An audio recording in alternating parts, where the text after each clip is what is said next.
Welcome to the Exponential Growth Podcast, where we demystify what it takes to break into tech. I'm your host, James Hudnall, and my goal is to highlight real-life examples of people moving into careers they love, so you can too.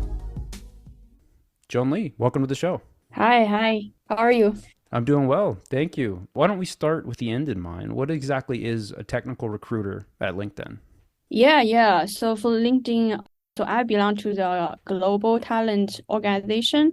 So we have engineering recruiting, business recruiting, and other types of recruiting. I hire like site reliability engineers for LinkedIn. So Okay. the site reliability is like putting out fires. Hmm. So I'm kind of like the front end recruiter. I would reach out to candidates through the LinkedIn recruiter. Then I will talk to them and check their qualifications. And then if they qualify, then I'm going to put them in pipeline, help them interview. That's for the candidate side. And we also have a lot of internal meetings with let's say stakeholders like managers and hiring managers. And we also have like the internal training and other projects going on to improve the process and all other stuff like different tools. Yeah. So it's not like only talking with candidates. It's maybe like 30% of the job. No, that's amazing. This is the first time we've brought a recruiter onto the show, and I think most of the audience are the prospective students that want to one day talk to someone like you, Joan Li. So this is awesome to get your perspective. So that's where you're at now. When you were a child, is this something you thought you wanted to do? No, I never thought about it. I don't know. I don't even know there's a job like that. Yeah. So what was it like growing up? I grew up in a very large community. Like my parents, I think, worked for a cotton company before I was 4 years old. So I have like probably hundreds of kids around me. Okay. And I was like the oldest kid in my big family because my father had me when he was very young. So all like the family and friends, I'm the only child. Okay. So that everybody like spoil me. And when I have a lot of snacks and all that gifts, I just go to the plaza and give to everybody else. And when I'm running out, I don't have any. I don't really care because I know I'm gonna have more. Nice. So yeah, the culture is very community supportive and very generous. Okay. And where did you grow up? I grew up in Chongqing, China. Oh, okay. Awesome. Yeah.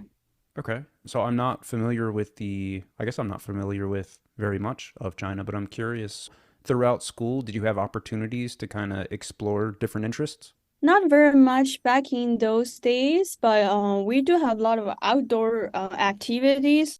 I was thinking to be a writer, and then I want to be maybe like a athletic player at Olympics games, Mm, nice. which I'm not that kind of a body type. It's just like dreamy and not practical, all over the place. Yeah, Yeah. What kind of sport would you have been the Olympian in if you could pick? I cannot do any But if you could, ping pong. ping pong. Everybody playing ping pong in China. Yeah. Okay. Yeah. No, I played recreationally a little bit, and that's a fun game, low stakes. You don't have to be in great shape to be okay at it, I guess. So Yeah. yeah, fun game. So again, I guess I'm trying to, in my mind, map your possible progression to how I would look at it in America.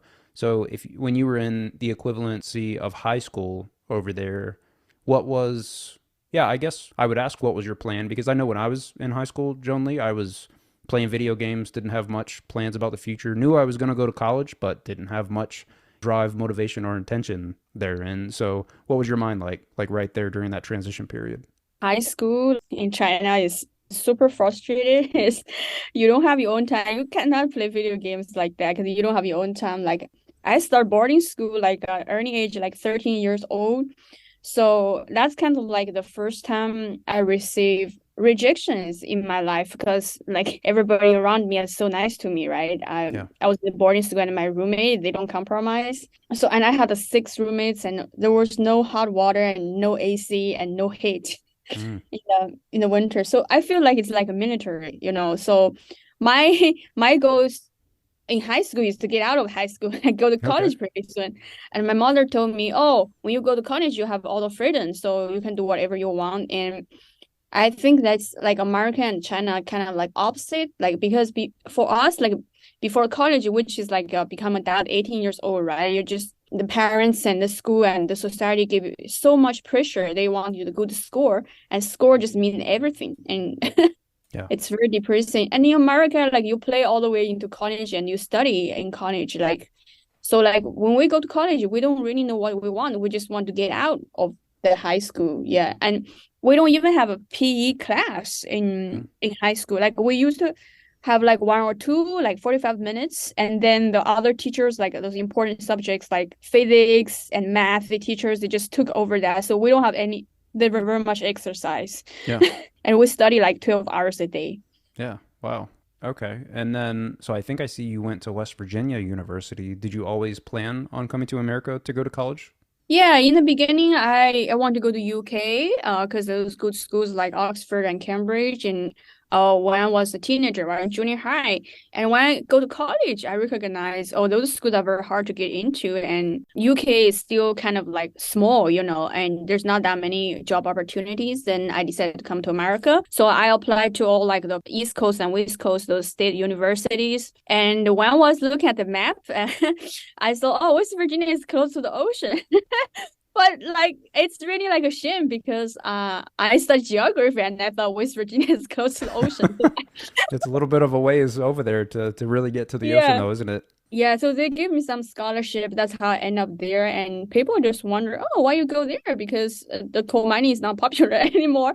Yeah. And if people from West Virginia, they wouldn't understand that. They don't get it why you go there. Yeah. Yeah.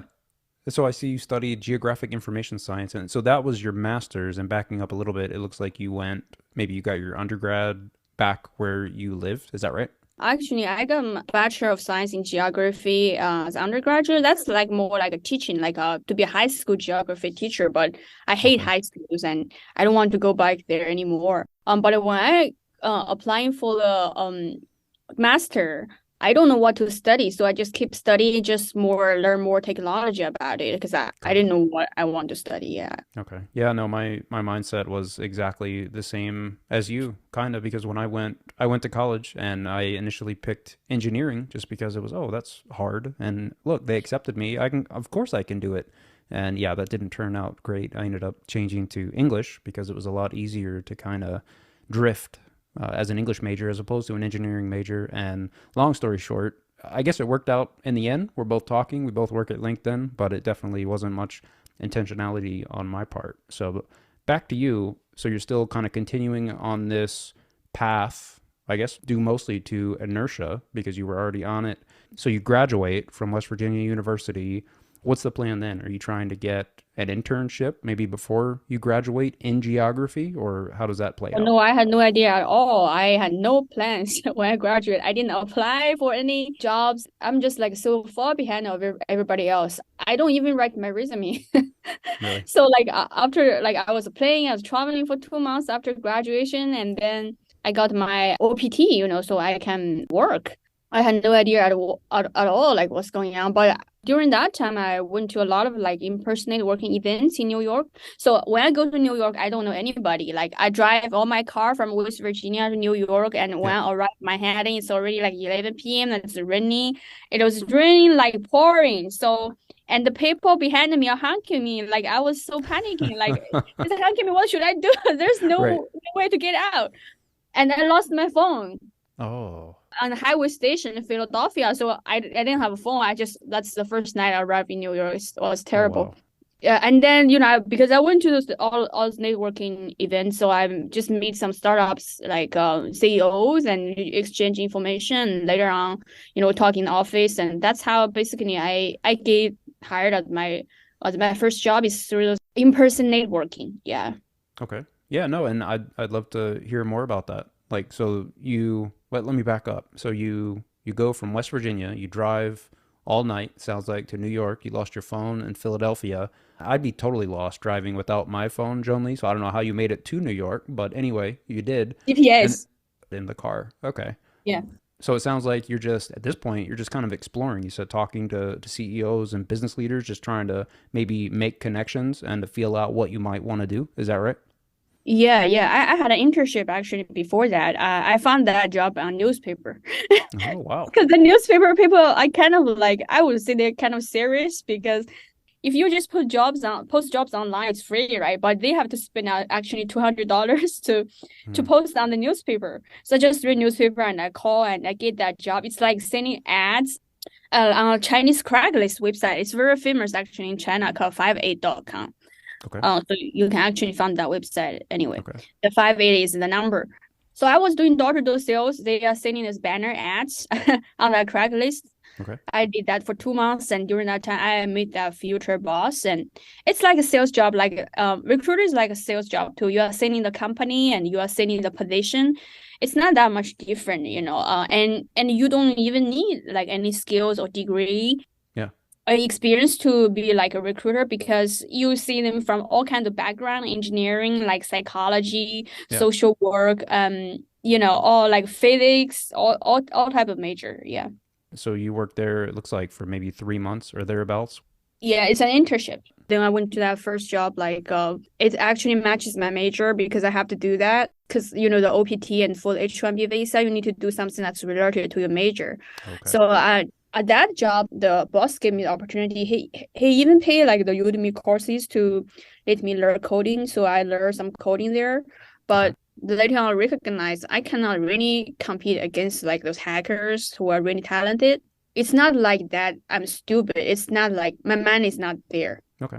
You don't enjoy it, maybe. Yeah, I don't enjoy it. Yeah, when I say those bags I cannot fix for a few days, I'm just really panicking. Okay. No, fair enough. But so if Yeah. am I reading your timeline correctly? It looks like you were actually in a developer type role for almost 3 years. Is that right?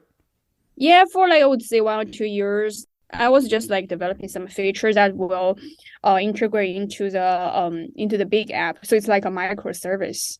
Okay. Yeah. No, that sounds so fun. And backing up just a little bit, we love talking about interviewing. Do you remember anything about the interview process going into that job? That interview process was quick because it's a startup. I only have actually two interviews. One is just with other engineers and they don't know anything about my major, so I can basically say anything. And another one is just with the boss. It's more like a behavioral question. Like when are you ready to work? Okay. It's not the formal like I think Yeah. interview process. And I also like at the same time I apply for other jobs. Like maybe I apply for 400. I got like one or two, but it's really far away from the New York City, like Rochester. Like Yeah. I wanted to stay in New York City at that time because like I was in West Virginia for 2 years and I really miss the Chinese food. I think the reason I go to New York is because I miss the Chinese food. And now that's not the reason for me to move anywhere. Yeah. Yeah. And so just for contrast, now you live over in the Bay Area, just for the listeners, right? Yes, I live in the Bay Area. I live in 5 different states in the past 9 years and I moved over 10 times. Wow. So moving so many times Yeah. really makes me become a minimalist and Yeah. I know what I want every time I move. Yeah. So I know exactly what I want, under my budget and all other stuff together. Yeah. Yeah, no, that's amazing. And so then after that first job that we talked about, what happened next? Because it looks like you eventually broke into being a quote unquote technical recruiter. So what was that like? Yeah, like actually during that job, like because I kind of lead like small projects, so the boss asked me to hire more engineers. That's how I kind of get into recruiting. Like I said earlier, it's like sales, right? I started to do sales at a very early age, like 9 years old. So my grandmother will give me like a big basket of vegetables, and I would just sit on the farmer's market. Hmm. So I make pretty good money. Yeah, The money I make that one morning is enough to pay the snacks for myself and my classmates for the whole month. So nice. I'm very happy for that. And in college, I did all kinds of different stuff. Like I used to sell T-shirt. I would go to the like a wholesale market, buy a bunch, and sell like at my dormitory. So Hmm. I have something hung up, and people just come. I did all kinds of stuff. Like, and I also sell refrigerators. You sold refrigerators. Do you want to talk more about that? I've never heard that before. How did that work? Yeah, so during the holidays they have the sales, right? Like Black Friday sale, and they have Labor Day sale, or Hmm. like so during those time, those stores they need the part-time sales. So I just go to a store and ask the manager, "Oh, do you need people?" That's how I got that job. It's very straightforward. Okay. I just I'm just like getting my bubble tea, and they say, "Hey, let's go to the store to see if they have part-time jobs." Okay. And so I know a little bit of refrigerator, and I also know a little bit about the kitchen cabinets because I used to design the kitchen and the cabinets like for 3 months. Yeah, and I Wow. was, yeah. So it sounds like you're picking up all these, I would say, still useful skills, even though if they seem kind of dispersed and intermittent. You're kind of building your personal skill set, including sales, which is amazing. And then, so I guess it sounds like that lended itself to you transitioning into the role of the technical recruiter. It's kind of just like a natural progression once you had that opportunity. It's very natural and easy. I don't feel like I have to make extra like effort to be like a recruiter. There's something different, but like mostly the same. And because of transferable skills, you can actually do a lot of roles. In terms of take that, a company I used to work for in New York was a dispatch company, like car dispatch. So I think it's more about like storytelling, and always talk with your engineers like about technology. So when you interview on other company, you have more things to see. Yeah. Like I just feel like tech is not that it's not a mystery. Yeah. It's just like any other industry. You just need to tell your story and you need to pay attention to everything. Like let's say the market trends and what else like some kind of like data you need to be aware. It's not hard Yeah. because No. you look at my degree is geography, Right. Master of Arts in Geography, and from like West Virginia, nobody knows the school and major, and you can still break into big tech. And even now, the tech are hiring people from different kind of backgrounds. They want to hire people for skills, not for the degree. Yeah. No, that's right, because they don't necessarily have all those transferable skills and the other experience that you mentioned. And to that point, the vast majority of people I talk with, I think they underappreciate the amount of transferable skills that they've accrued over their lifetimes. And I guess it's easy to be self critical and think, oh, I don't have any skills that translate into being a developer or a technical recruiter. But to your point, it goes back to storytelling, and you have to learn how to craft that story about yourself through the lens of the position that you want. Yeah, and also you need to have some like faith. I wouldn't say confidence. You need to have some faith in yourself because Yeah. you survived so far. Yeah, that's right. You live longer than people who are younger than you, and you learn how to talk, you learn how to walk. Then learning a new skill is no different than this. Yeah. So it looks like your first role as a technical recruiter was with that same company. So for that, was there an interview process for that transition, or was it because you were already in the company? It was like, oh, okay, Joan Li can transition over here. Yeah, so like really small startup, so there's no interview for me. Okay. But I will interview the candidates who come in like as an engineer. Okay. And then yeah, I will like look for them and find them and then schedule interview with other hiring managers and negotiate salary, all that stuff. Yeah. Yeah. That's an extremely interesting topic, I think, for the audience. So, is there anything that you would like to speak to regarding that from the vantage point where you're on the other end of that table, perhaps, or maybe just the conduit between the candidate and the job that they want? Any general advice aside from learning how to tell their story? Anything that might help people trying to, A, get interviews, and then when they're in the interview, how to be themselves and perform? The main thing that to get interview is your LinkedIn profile and your resume. And your LinkedIn profile is more important than your resume because your resume has all kind of different formats. You squeeze everything to one page. It's not friendly for the eyes for the hiring manager and recruiter Yeah. to read it. But when they go through LinkedIn profile, they have the same format, so it's gonna be easier to read. Then you really have to make your resume like has a lot of white space. You don't have to think about like to have to limit it into one page. Like my resume is 3 page, and Hmm. I think people have 25 page like resume, and that's very rare they got Wow. hired. So whatever you use, if your resume cannot get you interviews, then your resume is not qualified. Not Yeah. like you are not qualified, your resume is not good enough. That's Yeah. one thing to get interview. And during that interview, I have a few points to talk about. Sure. You want to make sure you will go extra mile compared to the regular candidates. So I do that by sharing a story how I go extra mile. So I said I'm team worker and this is what I do for the team. I have like let's say new team member driving all the way from Texas to New York with his cat.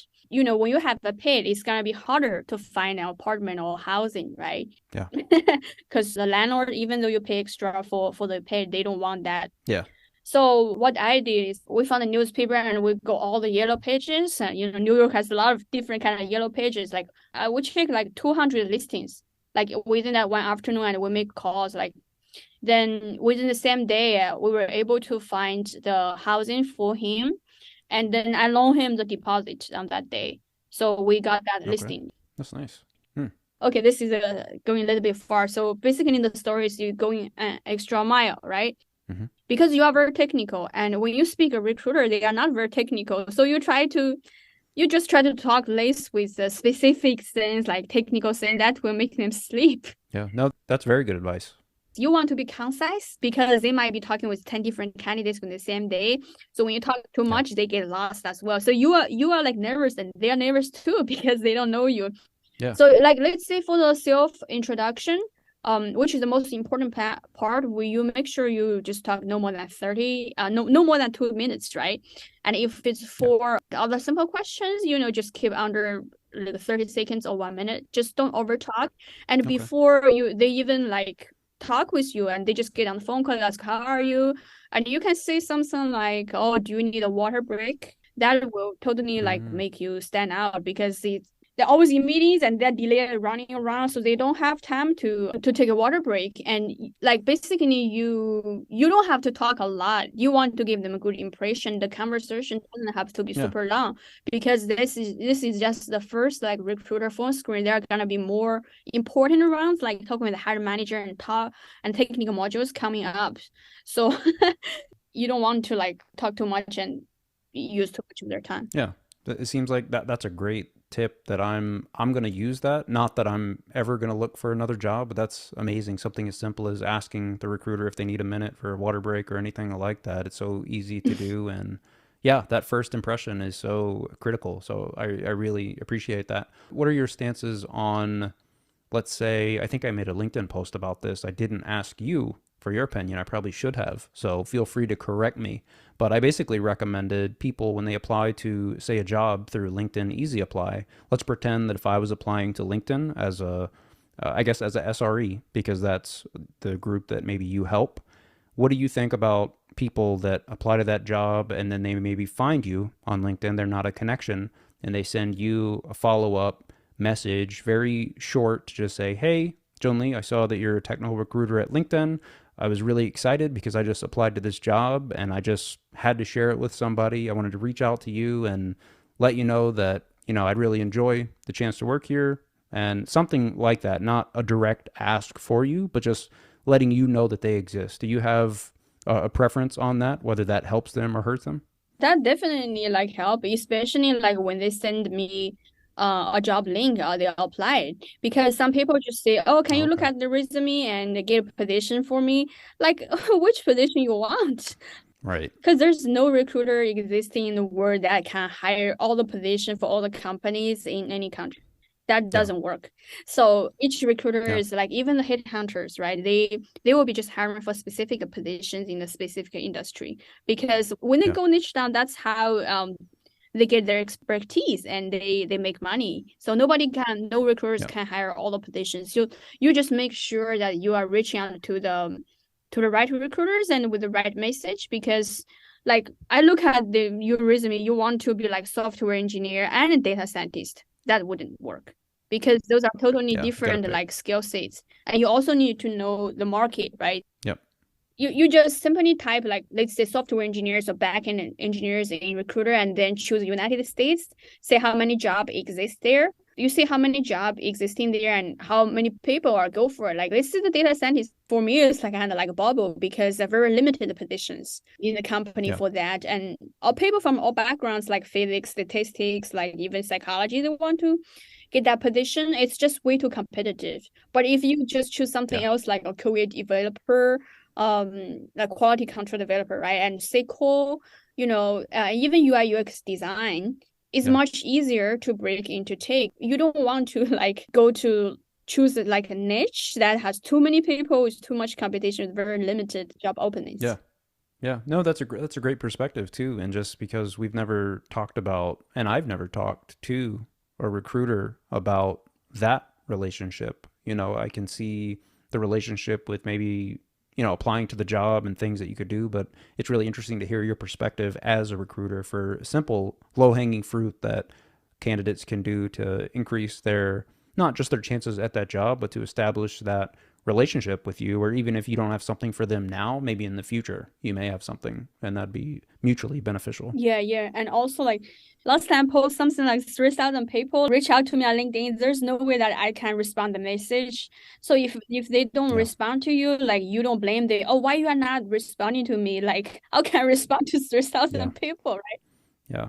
That's I good have my own perspective. work to do. So the best way is to you comment on their post. If they are posting regularly, then you're lucky. If they post, that adds a lot of value. And also you can also connect with hiring managers because they have Yeah, if you look at the picture, they may have the banner that I'm hiring. So you will know they're hiring, and then you can click that and you know which positions they are hiring. So you want to directly connect with the right recruiter and especially hiring managers. When hiring managers yeah. refer you to the recruiter, then that adds so much power. It's like you are almost halfway in the door. You just need to go through all the interviews. Okay, so getting the order of operations correctly, we establish the relationship with the hiring manager, and ideally that leads to a conversation with the recruiter, and that conversation leads to the interview with the technical and the behavioral. So, Yeah, okay. yeah. And it also can be colleagues. Like let's say you have some friends, you know their team is hiring and you still say it Hmm. is a fake. Because if the recruiters are not hiring a position, especially internal recruiters, there's not that much they can do for you. I was trying to Yeah, get like let's say the data scientist interview for other people, but they already have like 2,000 applicants in the pipeline. So, and I don't know yeah. those other recruiters like personally very well, so they would just ignore my message. Yeah, no, that's good tips on both sides. So let's back to your story if we can. So you're still in that company. You've moved from a software engineer to the technical recruiter.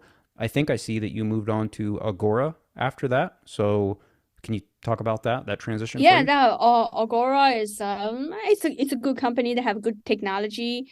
They actually is provide the backend services like API and SDK for Clubhouse and for other like a lot of big tech companies like Facebook and Google. So I actually got that job through LinkedIn by the recruiter because the recruiter posted his information there. I'm hiring, so I just connected with him on LinkedIn and first chat I got his WeChat.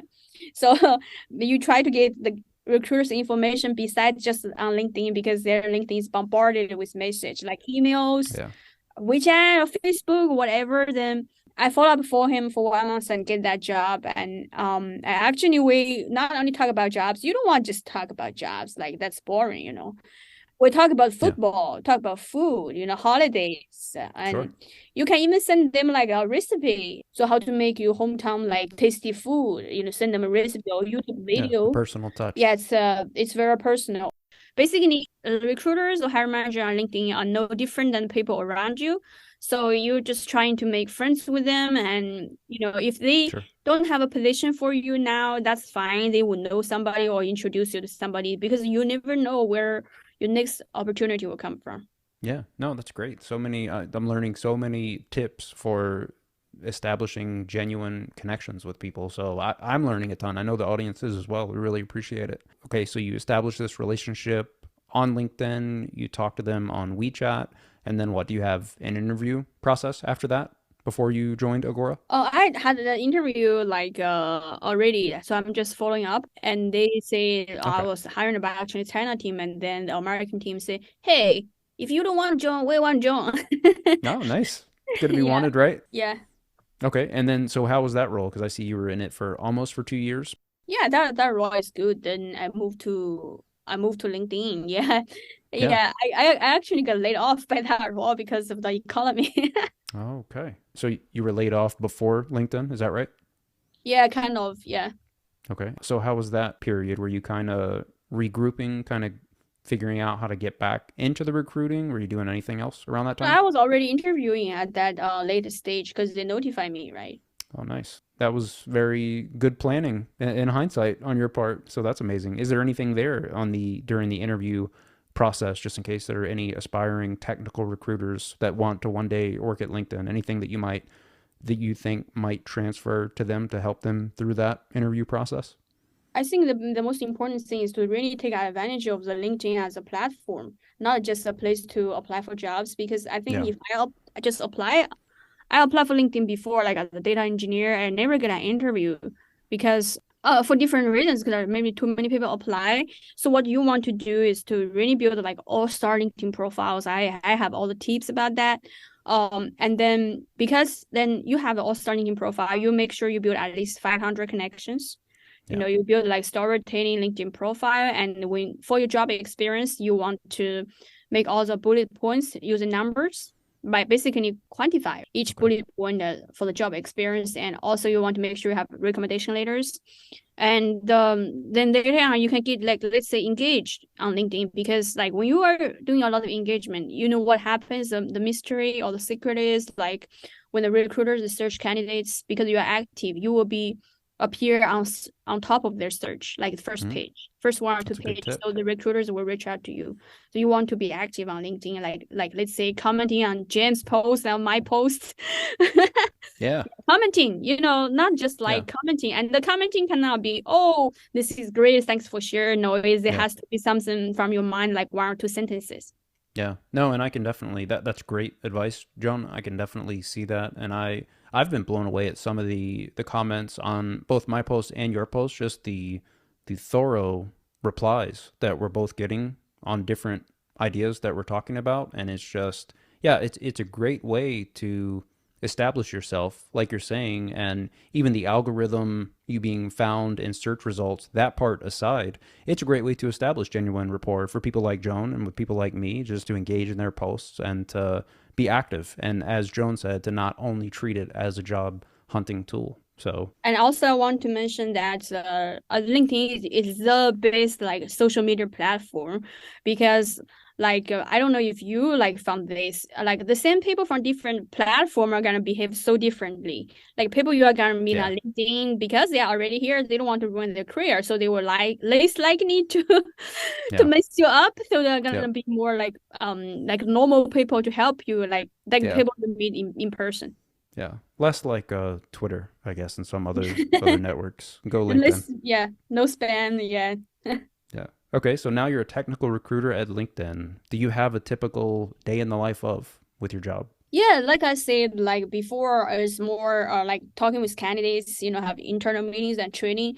But now we have like these internal projects and meetings going on to improve like our process. And we also have a lot of like, volunteer opportunities. Like tomorrow, I'm going to the San Francisco office in person, Nice. to give career advice for burning game like high school students.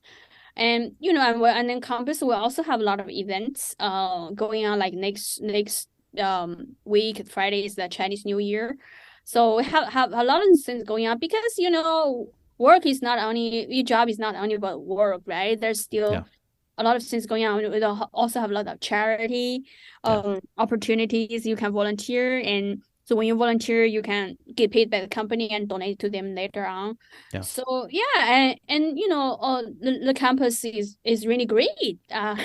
It's like a college life. People from Yeah. other teams are like your classmates, because there's no direct competition between you guys. And the food we have here, our cafeteria It's is amazing. based in the Silicon Valley, because we hire like some Michelin level chef to Yeah. cook for us. Like there's no, I mean, I thought I'm good at cooking, but when I eat the campus food, I just feel like the food I made is like pig for pigs. Yeah, I work remote, but I did have the opportunity to go over Yeah. to both the Sunnyvale campus and the San Francisco headquarters at the end of August, I think it was. And to your point, I was blown away. It was like something out of the movies. And Yeah, yeah, yeah. And LinkedIn, they are not very like pushy, that kind of company. They require you to work on site, let's say hybrid, like 3 days a week. No, there's nothing like that.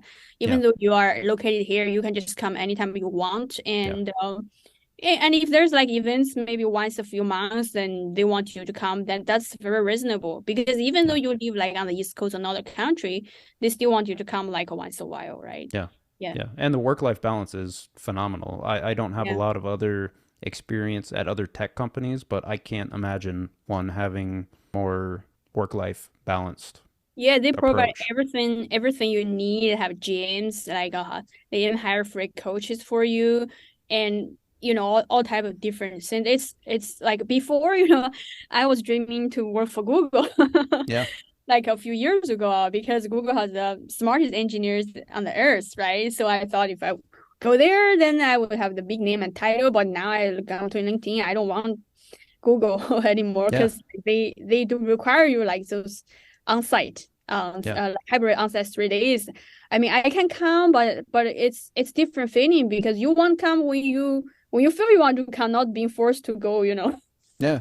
Yeah, no, and I don't want to bash those companies, but I've heard quite a few stories of current LinkedIn employees that worked at, companies like Google, Meta, and Amazon. And when I Yeah, asked why, they kind of danced around it, but they said not all companies are like LinkedIn. So I think that kind of says it all right there. yeah, yeah. Before we go to the hot seat questions, which I'm looking forward to asking you, I have to ask you because you are a recruiter. Are you hiring at the moment? And if so, are you hiring for any jobs or is it kind of, I know we're on a freeze LinkedIn specifically, so perhaps not. Yeah, right now we have one position. It's actually on my LinkedIn profile. At least that job. It's data center asset manager in Okay. Ashburn, Virginia. That's a fully on-site position, and that Okay. requires a lot of experience. Yeah, if Okay. you read the job description, you will know. Okay. Well, if that applies to you and if the job's still open, go check out Joan Lee's LinkedIn profile, which you should be doing anyway. All right, Joan, are you ready for the hot seat? Yeah. Here we go. All right. What does your typical morning routine look like? Yeah, I come to campus very early, like 7. I go to the cafeteria to eat. They have a great Okay. food. Then I sometimes the morning I have meetings. If no meetings, I will check LinkedIn and the LinkedIn recruiter and other like training materials. Yeah. Okay. If you woke up tomorrow with unlimited money, what do you think you would do every day with your time? I probably wouldn't do much like very different, but I would do something more meaningful, like and I would say not meaningful, like something interesting. I want to like help those teenager girls or like girls like in the primary school to just let them feel like they have the power, the women power, Yeah. girls power, like they already have everything they need and they don't need to change them because of like the social standards because Yeah. when you're being authentic to yourself, all the magic change start to happen. Like when I was in New York, I was very frustrated because people around me always telling me like there's something wrong with me, like you're not pretty enough, you're not rich or whatever. I just feel like that place is not right for me. So when you are like feeling right frustrated and maybe you just need to move, like Yeah. move to a company, move to different position. Like I've Yeah. been moved like in many different positions and in country and states, right? Yeah. So that's how I feel like every time I moved, I feel better, something getting better. And Yeah. if I feel like it's time to getting out, then I'm gonna move to another place. Yeah, no, I like it. The world's a big place. Move to the Yeah. place that resonates with you most. And if you're not in a good place, find a new one. I like Yeah. that. What books or podcasts have had the biggest impact on you? Like I think I like those Chinese philosophy books like Sun Tzu. I really like those things. Maybe you cannot like directly apply to your like daily life, but I think like just being in that culture and you just feel like you can people are so generous to them to other people and being yourself I think helped me the most. I just living in that community just helped me the most. Like here in America, like you are like basically you are guilty until you prove you're innocent, right? Like back in my community, like when I grew up, like you are innocent until you prove you're guilty. Like this also create a challenge for me when I grow up. Like I trust people too much, then I can get burned out by people. But but I still choose to live in this way, and I know like if I found out the people like that, I'll just stay away. But I'll choose Yeah. to live in this way, and I know the good people will be around me. Yeah, no, and so I'm curious your feelings here that you feel like it's almost like you start off guilty until proven innocent. Is that like trying to prove yourself for jobs and maybe in society in general? Is that how you kind of felt? I just feel like people here are genuinely cold. Like Okay. I mean they don't feel that way because they always live here, but like in Asia culture is much more warm and much more Hmm. generous. Like I'm not saying people here are not generous, it's just comparatively, Yeah. just relatively speaking. And I can give you like an example. Like let's Sure. say let's say we have the first class together, whatever class in school, then in China we would have a group of people going dinner or going party together already. Like here, like after one semester, I still don't know my classmates' name. Mm, It's very hard to believe that way. yeah. There's no perfect cultures, always good things and bad things. But Yeah. like when you move from one place to another place, like you don't have to feel like attached. Yeah, you have to live here to feel the good things and people around you. You can bring these things with you and share and spread it for other people because it's already with you. It's already become part of your characteristic. Yeah. Well, I mean, you've got that perspective, and trying to think back to the year that I lived in Sweden, I know that gave me a different perspective. And coming back here, I felt like the Swedish culture, or at least the culture that I was exposed to, was, to your point, it was warmer. It was more about family and friends and getting together and having a good time, as opposed to getting caught up in the rat race and just, trying to make money Yeah, and yeah, be yeah. The rat efficient. race doesn't make sense because when you are in that kind of fast pace, you don't have any inspiration. Yeah. Like maybe some people do, but for me, like I'm just really a normal person. I really need that peaceful mind, a lot of physical and mental space to get inspired. And when you relax, the solution will come up. Yeah. Can you tell me about the top one or two most influential people in your life and maybe how they impacted you? It's not any people who are famous, like it's the friends around me who are always supportive I know I'm not that smart I'm not stupid either so I do I think stupid you're smart, things. for the record. Yeah, I do stupid things sometimes but they are always they are supportive. Yeah. But like I think my parents are the most influential people to me because they are always supportive and they are not the traditional type of Chinese Asian parents. They say you have to get married and you have to have kids. So they respect my choice. Whatever I do, they support me. I Hmm. think that's more important than making a lot of money because then I Yeah. don't have that mental pressure. Yeah, no, that's all you can ask for. That's amazing. It's so good that you have that family and the friends nearby to give you Yeah. that. That's great. If you could send a message to your former self to help you during your transition into tech, what do you think that would be? Study hard in school. Hmm. The school time is the base to study because you don't have like financial pressure and you have a Yeah, lot of time and space. Like I would say if I studied hard in school, I could make 5 times more money than what I'm making now. I'm not kidding. that's great advice. I'm trying to think if I sent that to my former self when I was in college playing games and not studying. I know I wouldn't listen to future James, but I still think it's a valuable thing to try to impress upon the former versions. Yeah, at least to save like 5 years in the first early career because you already have exceptional skills when you graduate and Yeah. your base pay is gonna be higher than normal people. And is there anything else that you wanted to talk about, or anything else that you think somebody that might be considering a career in tech might want to hear? Yeah, I think like generally just like build your LinkedIn profile and engage with me and James like on LinkedIn like don't forget to comment. Yeah. Then share your thoughts. That's and then you will be on top of the LinkedIn search. Yeah. Yeah. And No, that's yeah, that's people will great reach out advice. to you. Yeah. Great advice. All right, where can people go to find out more about you or support you in your work? Oh, they can just go to the LinkedIn and yeah, commenting. All right, so everybody go check out Joan's LinkedIn profile. I will have a link in the show notes. And Joan Li, I want to thank you so much for coming on to the show and telling your story about breaking into tech. I really enjoyed it. Thank you, James.